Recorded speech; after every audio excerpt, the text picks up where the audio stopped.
الحمد لله نحمده ونستعينه ونستغفره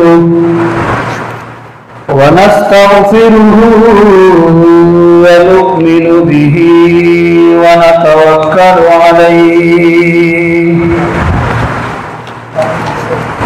ونعوذ بالله من شرور أنفسنا ومن سيئات أعمالنا من يهده الله فلا مضل له ومن يضلله فلا هادي له ونشهد أن لا إله إلا الله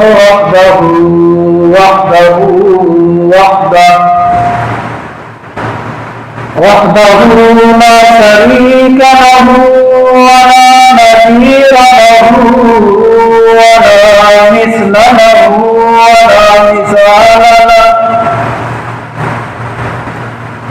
ونشهد أن سيدنا ومولانا محمد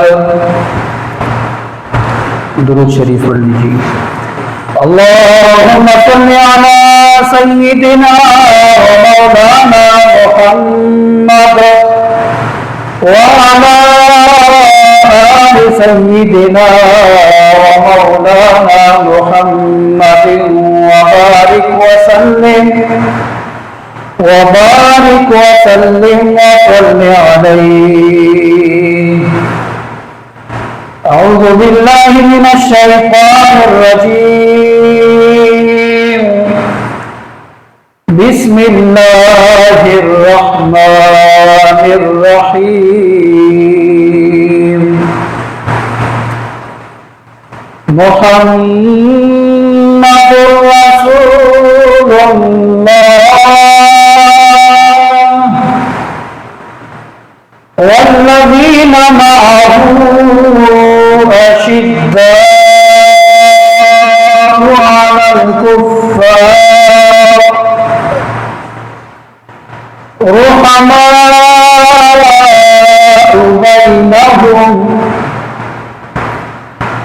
تراهم ركعا سجدا يبتغون فضلا من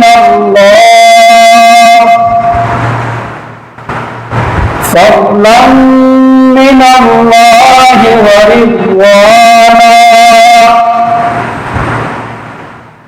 سيماهم في وجوههم من أثر السجود ذلك مثلهم في التوراة ومثلهم في الإنجيل.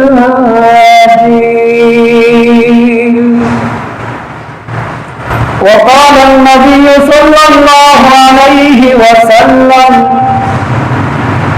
أصحابي كالنجوم فبأيهم اقتديتم اهتديتم أو كما قال عليه الصلاة والسلام.